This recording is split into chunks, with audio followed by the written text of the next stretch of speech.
DB, would you do the honors, please? I live in Harlem, and so every day when I walk past the building that was used as the Carter in New Jack City, I'm constantly reminded of this man's brilliance when he directed that movie, and it was such an impact for so many reasons with the actors that he had in this film, because this was at the start of their film careers. I mean, Ice-T, Right. Chris Rock. I mean, so many people that were in this film and a part of this film, even like the R&B singers that you had in this film. I mean, it was such an impactful film, and I love talking about it. I even have the poster with me, if you don't mind signing that at the end of the interview. But no, man, you're just a great filmmaker, director, actor. You've done so much, and I think that the Van Peebles is a name that we should be talking about as a Hollywood family, just the same way we talk about the Kardashians and the Ford Coppola family. You know what I mean? Like, we need to be talking about Van Peebles and the contributions of your family. Yes, we're here to celebrate Outlaw Posse, which is out on March 1st. Please welcome Mario Van Peebles. Come on, man. Mario Van Peebles. So hold up, man, as you talk about the legacy, you know, definitely Melvin. And we got to speak about Mario, but we also got to speak about Mandela. Mandela is here as well. Give this man a round of applause. He came by for We the Party, I believe it was. We the Party. He came and talked to us at that time, and we had a great conversation. You can also find him in this particular movie, Outlaw. You an outlaw too, right? Outlaw Posse, yep. Outlaw Posse, Jigsaw. Exactly. That Jigsaw, Reginald the Vampire, season 2 comes out March 8th, and then Merv Kingston. Merv Kingston, yeah. He's on Merv Kingston, too. With Been busy since We the Party. Yeah, bro. Yeah, man. Yeah, man. You get yeah, man. He's the star now. You're the star of the family. Mandela. What's up? Thank you. Thanks for having me, guys. Appreciate it. Absolutely.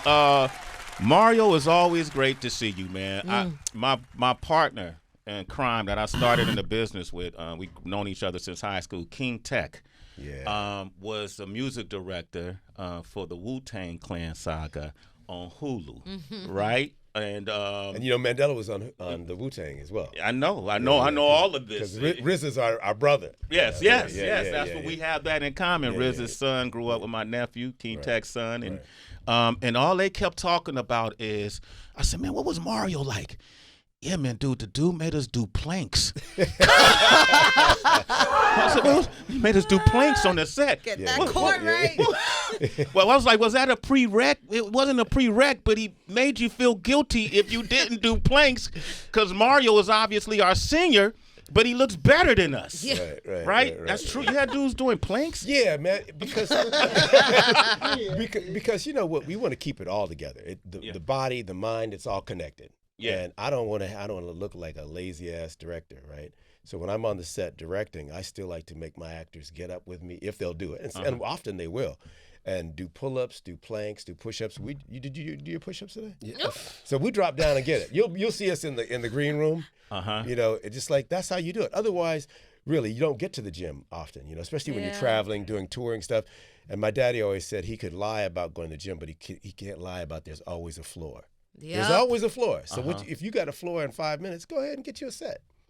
You know, so that's what we do. I like that, man. Excuses. Go ahead and get you a set. Go get you a set. You speak about your dad. Let's give him a round of applause. Melvin. He's for so many reasons. He's been a pioneer and a revolutionary in the cinema industry. And I always wondered because at the time that you were growing up, and because of his prowess in these fields, but his movies kind of gave insight to a whole nother cultural perspective. And at that time, people who had that kind of power seemed like they were always under monitor. They were always being surveyed. Because when you're creative, you have the ability to spark something in people's minds. You have the ability to create movements. And at that time, the political scene was very volatile. Did your family ever get under pressure? Oh, yeah. You know, I was there when they tried to take Dad out a couple of times. So what do you mean? Well, literally, like he came in when he made Sweetback, his whole crew got arrested for making a film while being multiracial. And they threw the whole crew in jail. And they're, white folks, black folks, Latino women, everybody together.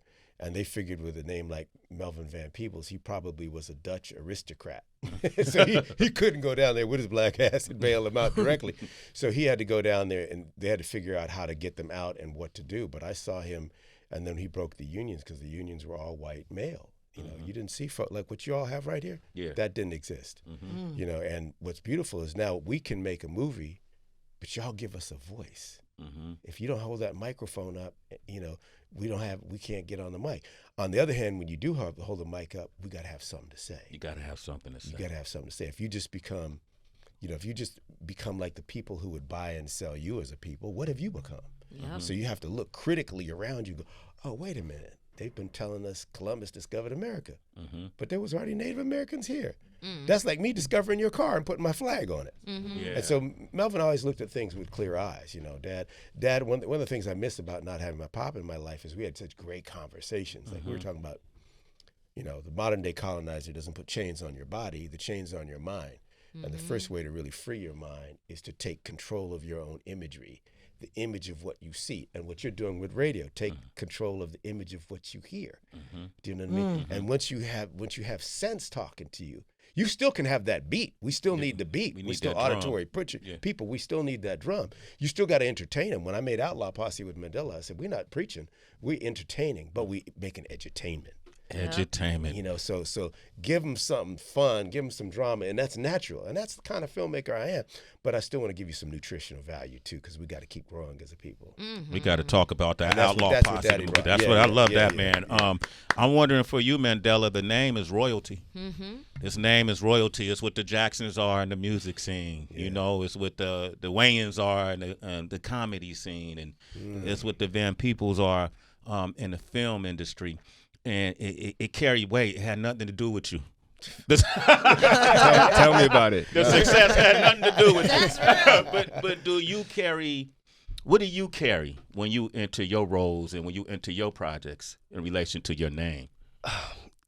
Nigga wish I First of named him all- Steve. Yeah, right. You know, starting with Mandela, right? I go to Chipotle, I go Starbucks. Oh, Mandela. Wow, you got a lot to live up. Everywhere I go, I got that. So, yeah, it's an interesting one. It kind of that's man, 'cause when you put them both together, it gives a whole new perspective, especially with all the you know, good work that Nelson Mandela did. So it's one thing to honor Van Peebles' name and that legacy, but when you put them together, it's like a lot. But for me, I think what's special about it, I don't look at it as a pressure per se. Yeah.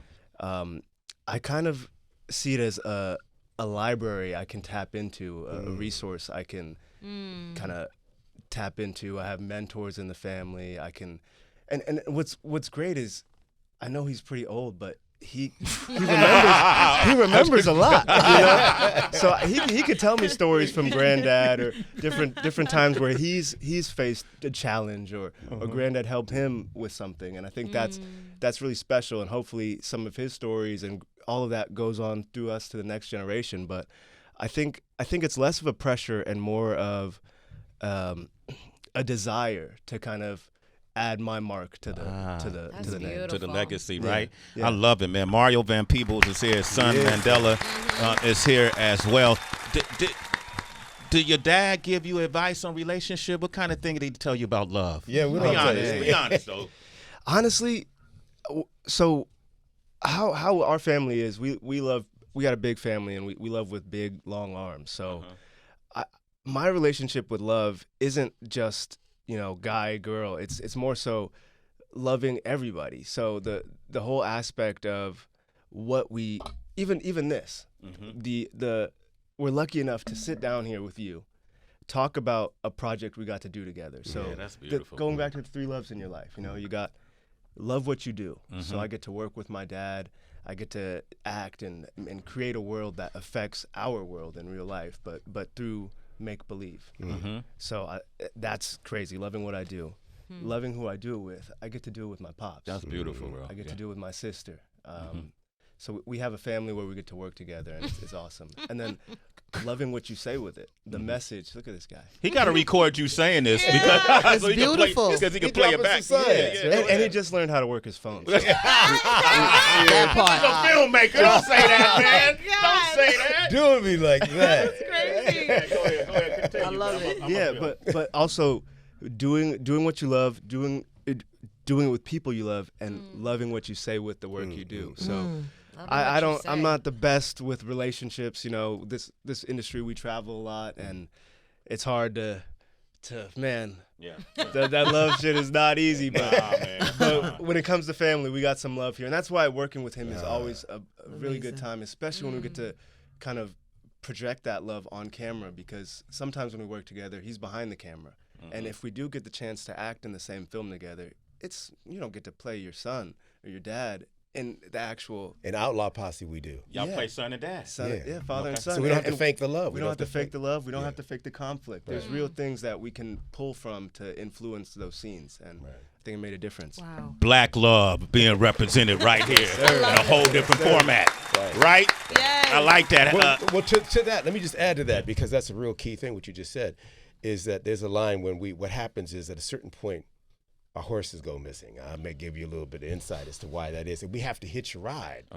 And before women could vote, there was a badass sister who had her own stagecoach line running up through Montana in 1908 named Stagecoach Mary. Stagecoach And Mary. she was a bad sister, had a big old shotgun and a cigar, ran her own line the way she was. She said, Mary, Stagecoach Mary's rule. So we have to hitch a ride with Stagecoach Mary. She's a historical figure. And I didn't cast Whoopi Goldberg. She cast herself. What do you mean? She Whoopi called you? Goldberg plays Stagecoach Mary. Really? Oh, and she tears it up, right? So we catch a ride with her, and we get on the stagecoach together, and we sitting up top. And she looks over at Mandela's character playing my son. He's kind of salty about some issues we have. And she says, boy, you know you're lucky. You're the first generation of black boys that can legally have a black father. You know, because when your daddy and I were born enslaved, you couldn't legally have a black father. The slave owner made all the decisions for the property. You had nothing to do with it. They would get rid of your ass. They'd keep the mom to nurse the product, but they'd get rid of you. So it wasn't until 1863, 1865, if you're in Texas, that you could even be a black father in America.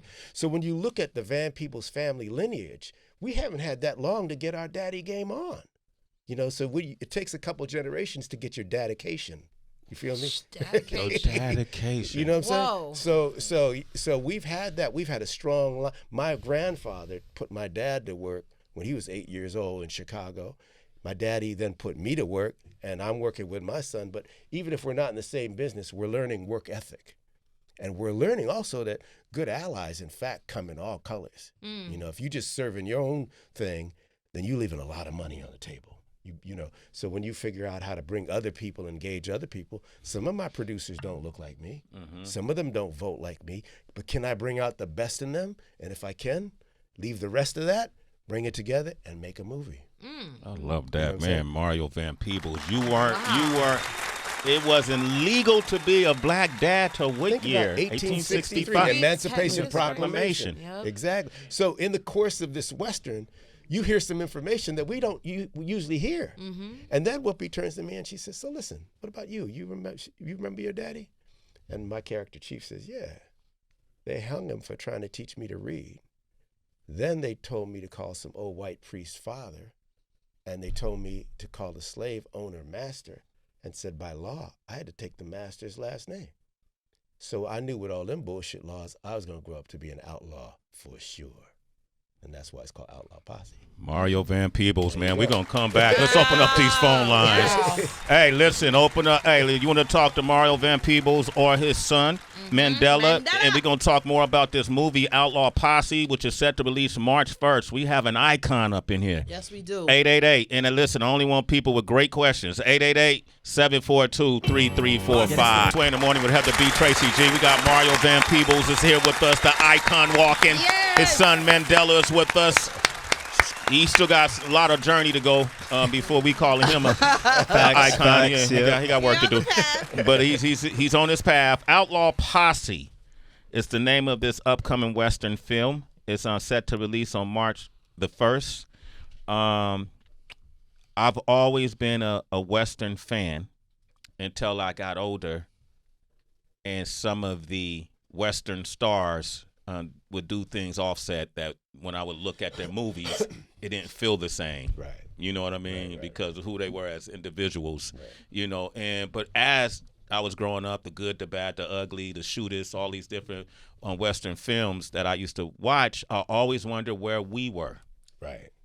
And the story of the black cowboy, you know what I mean, and who we were at this time, post-Emancipation Proclamation, right? Who were we in that world of cowboying and working with steers? And what I read is that a lot of people at that time, what you don't hear about, were actually were literate. A lot of black folks were an extraordinary people. We don't hear enough about that, who we were at that time. And I know you done the knowledge. Who were we at that time? Okay, beautiful. You're hitting it right there, because this is a Western. But here's the thing. A lot of people don't know almost 1 out of 3, 1 out of 4 cowboys was black. The first 44 settlers of Los Angeles, 26 were black. Now, imagine if we know that heavyweight champs look like Jack Johnson, Ali, Tyson. Hollywood make them look like Rocky. But we know that's just a movie. But what happened was the name cowboy came from us, because they call black men boys no matter what the age. White guys like being called rough riders, right? So we would be like, yo, take care of them horses, boy. Take care of the chickens, boy. Take care of them cowboys. And that got the name. Now, once Hollywood got the name cowboys, they started glorifying the name. They brought in white actors to play us. You feel me? So even historically black characters were played by white actors. Even our Native American brothers and sisters were played by white actors, right? So if you look at the old Westerns, I know what you're talking about. Yeah. You look at the old Westerns, you went see, you know, if you're Latino, you're Latin brothers and sisters, that you're the oily bandit that don't need no stinking bachas. Yeah.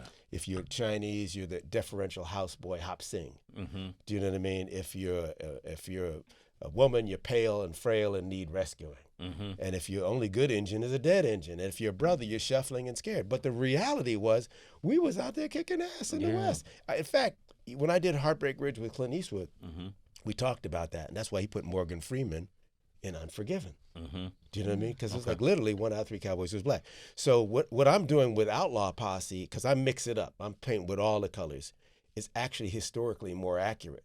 And what's interesting is right now you have Beyonce on the country charts taking back that reclaiming Love that. Give our, that a our round history, of applause. right? Yeah. And then you have Pharrell with his whole Western line. Do you know what I mean? And you have the Van Peebles family, and we not new to this. We true to this. I did it 30 years ago. You certainly did. You know what I'm saying? Come on, man. With Posse, Yeah. you feel me? So with Posse, I had my dad when I made that Western, and then with this one with Outlaw Posse, I have my son. So I get to be the connective tissue. I realized the other day, my daddy gave me my first lines in a movie, right? And I gave him his last lines in a movie. Do you know what I mean? I was like, wow. And when I did Posse, I went to Mr. Woody Strode. Now, Woody was 84 at the time, and Woody was in Once Upon a Time in the West.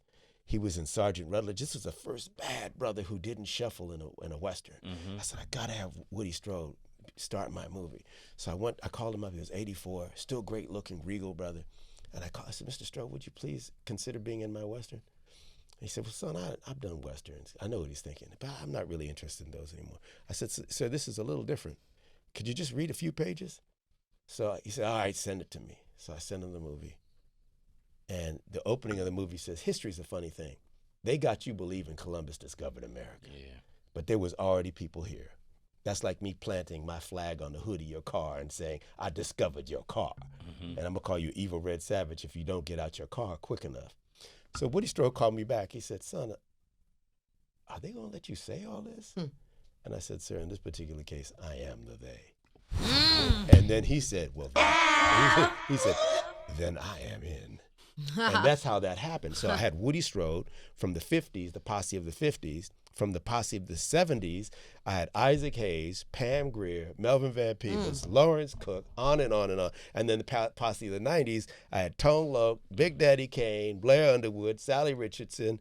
I needed a couple cool white guys, so I got the best one I could find. Billy Zane is the finest white man on the planet at the time. I got Billy and could act his ass off. And then there's always a Baldwin for your budget. So I got Steve Baldwin. I couldn't get Alex, but I bought me a Steve Baldwin. You know what? and he was great. Budget. He was great. You know, you got to look at who can I afford? Which Baldwin?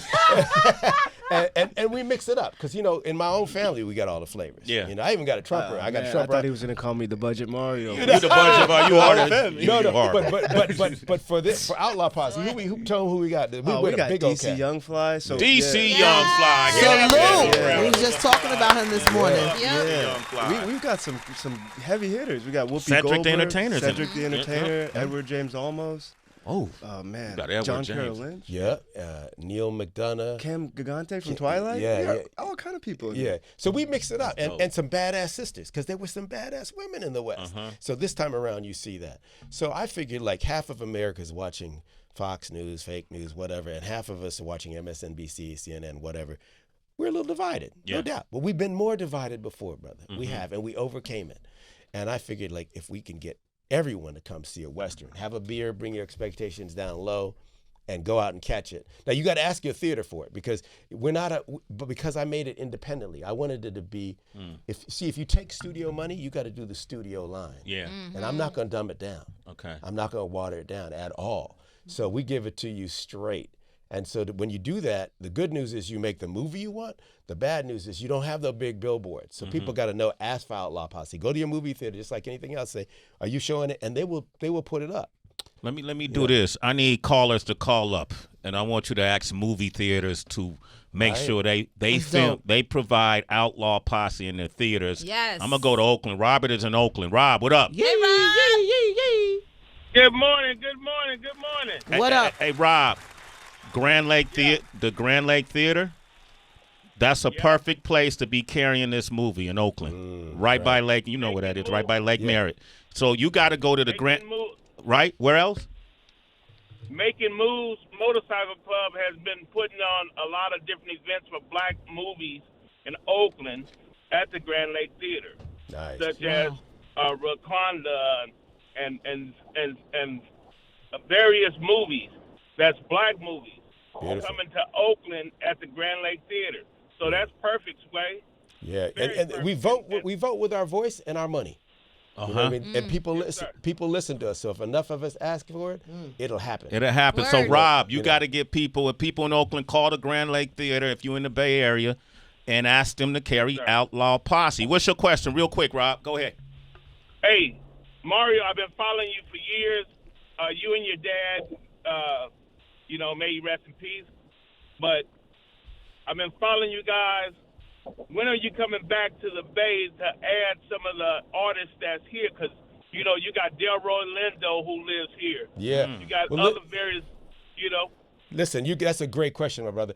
I was in the Bay for a movie that I was there, and Tarika was there, who was one of the Black Panthers. It was our advisor on the movie Panther. Because after I did New Jack City, after I did Posse, my dad said, well, what are you going to do next? I said, I want to take that book on the Black Panther Party for Self-Defense that you have and make the movie on the Panthers. So we went and we worked with a lot of the folks in Oakland to do that movie. And it's one of the hardest movies to get. It's almost like the prequel to New Jack City because it kind of sets up how and why, even though we don't have poppy fields in the hood, though we don't have gun manufacturing plants in the hood, how we get all these drugs and these guns in our communities and why.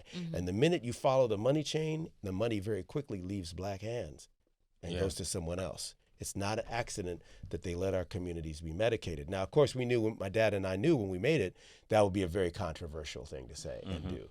And so consequently, the movie we did make, and a large part of it in Oakland with the Panthers, is very difficult to find, my brother. But if you you can find Panthers somewhere. That's the truth too. Wow. And it's gonna be the same thing with Outlaw Posse because we say stuff in this movie. Like there's a bit where we're riding along and we say, well, how did I become an outlaw? My character, and my son's riding with me, and this Negro's a spy. I don't even know it. Oh, he made me think I don't know, but I got my Just eye on loves him. to give spoilers. But he's riding along, and one of my fellow travelers says, yeah, you know how your daddy became an outlaw was that when Lincoln died, before Lincoln died, the deal was all freed slaves were going to get 40 acres and a mule, reparations.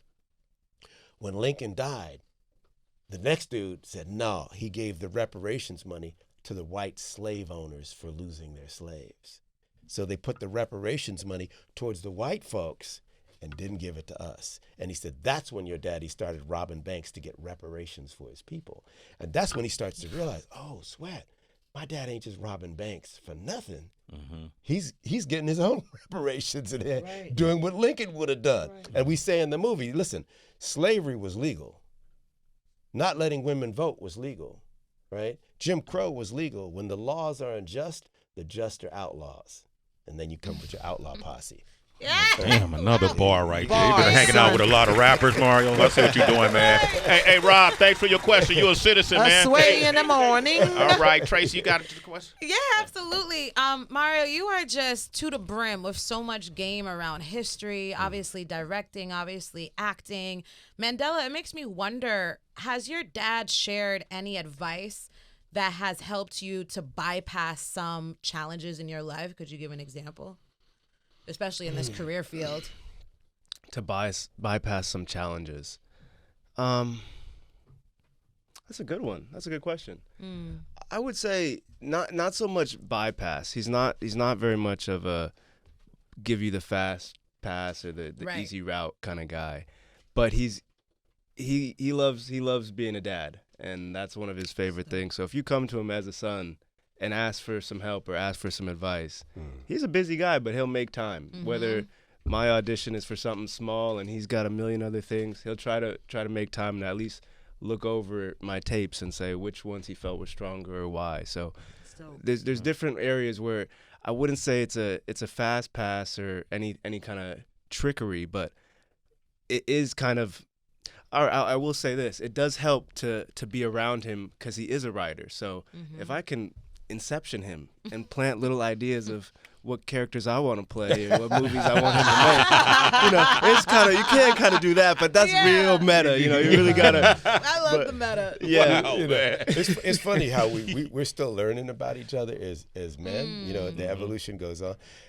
First of all, like I said, it's only since 1863 since we started getting our father game on, but it's some of the best love you can get. Yeah, man. I mean, brothers who miss out on that don't know it's the best love. Doesn't mean I don't want to slap his little light-skinned ass around the room, though. But let me just tell you what. The other day, I didn't know we're sharing. Wait, you don't think you're lighter skinned? Lighter Right. hue? He tried to exert his white privilege the other day. Let me tell you. He was fraction of a fraction. No, we just play. We love and tease about everything. So there's nothing. We're not a PC family, as you could tell. So he walked by the other day. And I slapped him on his butt. He said, "Dad, you can't do that in front of people. They're gonna read it wrong." I said, "That's my booty. I grew it." I'm done. But let me tell you what the dude do. Okay. I don't know why. I don't know how many of y'all do this, but he's one of those cats. If we have to be in the limo to get to you guys by 8, he started his alarm at 6:30, then hit snooze, hit it again at 7, and he's sleeping in the bed next to me. I'm like, he got his own little bed. I'm like, we ain't sharing a room no damn more, man. Then he started lying on me, talking about I'm snoring, and we know I'm not snoring. No, man, I don't want you would lie on me, Oh man. man. Man, respect your dad. I was trying to be nice for the first couple cute. hours. I was like, nigga. This is black love. So Yo. you know what's kind of fun is like, if you don't have no friends, you can grow one. Yeah. Oh, that's so cute. You know what I mean? You just- and as a You don't friend, have no friends. You can grow it's one. a friend for life. It's like a Sheila pet, one of them little pets you pour water on. Just grow him. Look, you wearing green and stuff. Yo. But here's the other thing. On the real though, what's interesting is you say, is there a way to get past it? We hear a lot of stories about Hollywood and don't do this and don't do this. I didn't. There were things I learned that I didn't know I knew. One is I saw Melvin Van movies do it. He was no joke. I mean, I didn't always like the brother when I was a kid. I called him a paternal fascist. I mean, he was just you'd be on time. He was just like a military brother. But you had to be that guy to get paid back in the day, right? But growing up with him, I learned so much. When I went to Hollywood and I said I want to act, and then all the roles was kind of reductive and marginalized. I said, well, I guess I need to write. So who can teach me how to write? I had to go back to Pop. Well, now I've got the script, but there's no good directors. Well, who could teach me how to direct? I had to go back to Pop. So little by little, the more I had to walk in those shoes of doing it all, the more I understood my dad, and he was right there. Wow. But the other thing I understood was that if you're not afraid of hard work and you're not afraid to do it yourself, You ain't got to sleep with nobody. You ain't got to take no drugs. You ain't got to do no stupid stuff. You got to just use your common sense. Now, once you know you're empowered with that, you be like, people don't even step to you with that silly stuff. Yeah. And I feel like Mandela growing up seeing me do it, I don't tolerate that. Right. So he would know instantly. It's like if you grow up as Margaret Thatcher's daughter and some dude tells you, well, there's no room for women in politics, you'd be like, I saw mom do it, so you're tripping. It doesn't mean you want to be in politics. So, but what my dad showed me and demystified for me is that as a people, we know how to play ball. We got to learn how to own the team.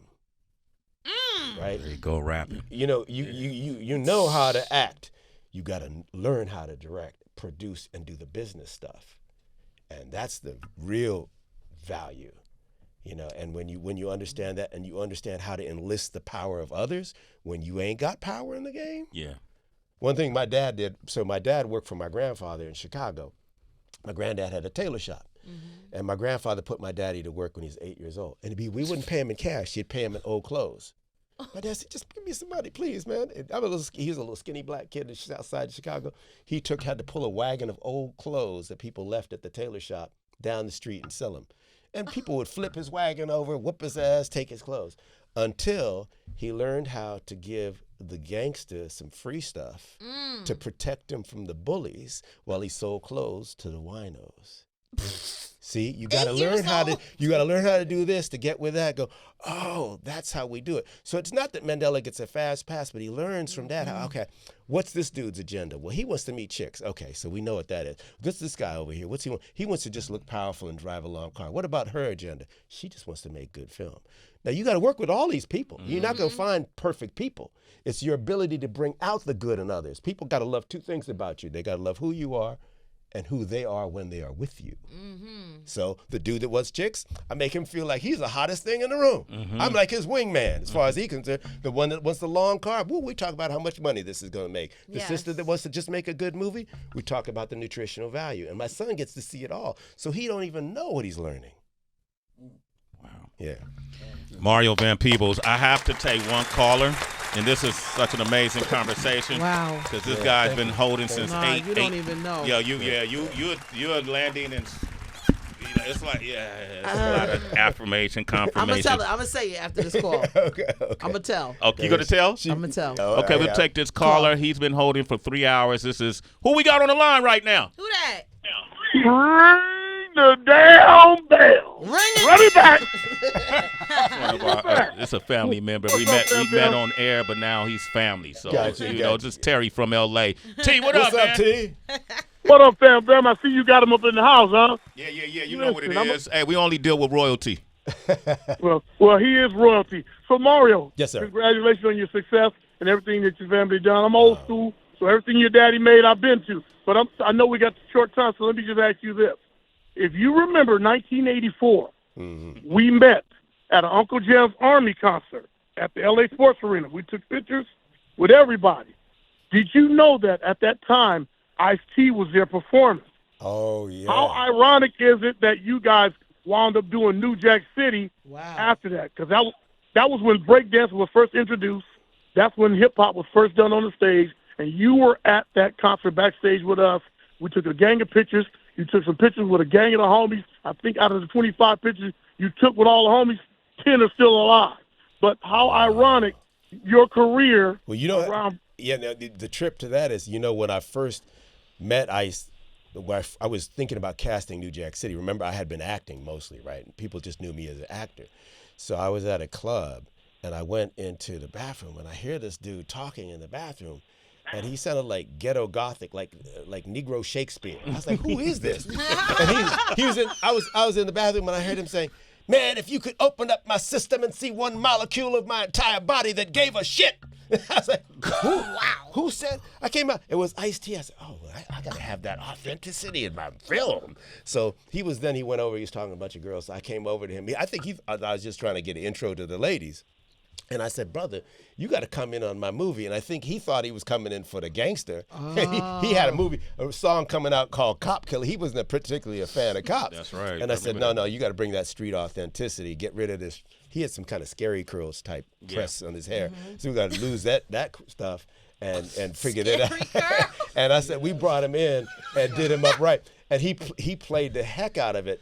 And what I was amazed by Ice-T, I always thought like he didn't really talk that way. Yeah. But brother, at 6 a.m. he still talks that way. So at 6 a.m. we're on the set outside of the Carter, right? You know the Carter. In Harlem. In Harlem. And we're up there getting ready to shoot. And Ice-T comes to me and he goes, yo, hi, I got an idea. We should call this movie Killing Up Shit and make a sequel called Killing Up Lots of More Shit. I said, okay, I'll be advised. Then I said, Ice-T, now in this scene, you've got to go in there. Remember, you sent Chris Rock undercover. You feel responsible for him. You're gonna find him with a bomb on his chest. All the junkies that they're going through there, like they're like lost souls. Nina's like the vampire sucking on the blood of his people. That's your people. So you feel, and he killed your mom. And finally Ice-T goes, brother, you giving my face too much shit to do. I said, fair enough. Just play the anxiety. But brother can act. He's made a living doing that character.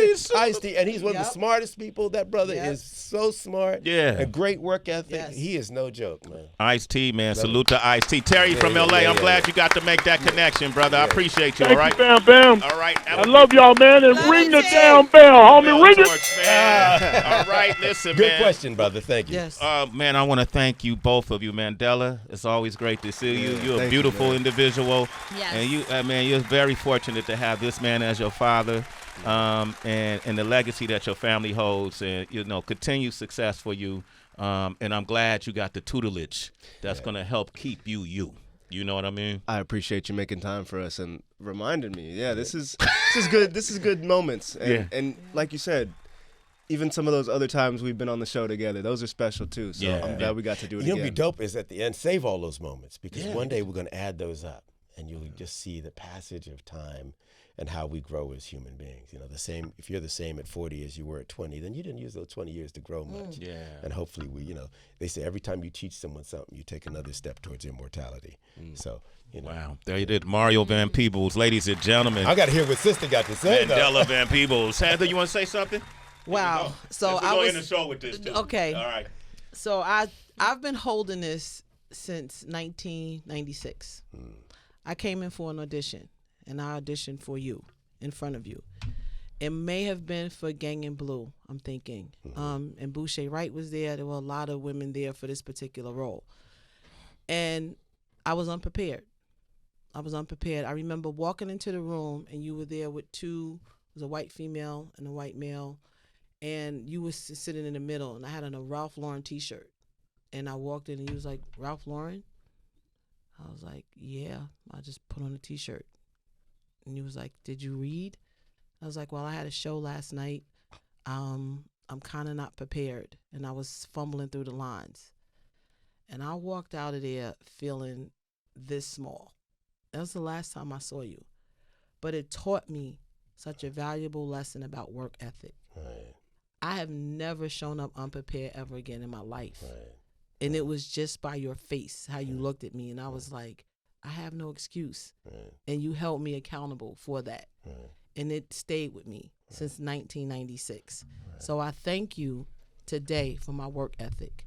I grew up in a house with a mother and father. I don't have the sad story. I don't have any of that. But I think because I was already in the music industry, I was already had success doing television, doing some film, you just kind of take some things for granted, right. But yeah, we have this thing now, just show up, but you have to show up prepared. That's really, I thank you. Yeah, sister, that's beautiful. Let me just say this. I've had similar experiences. I didn't fall out of the nest like this.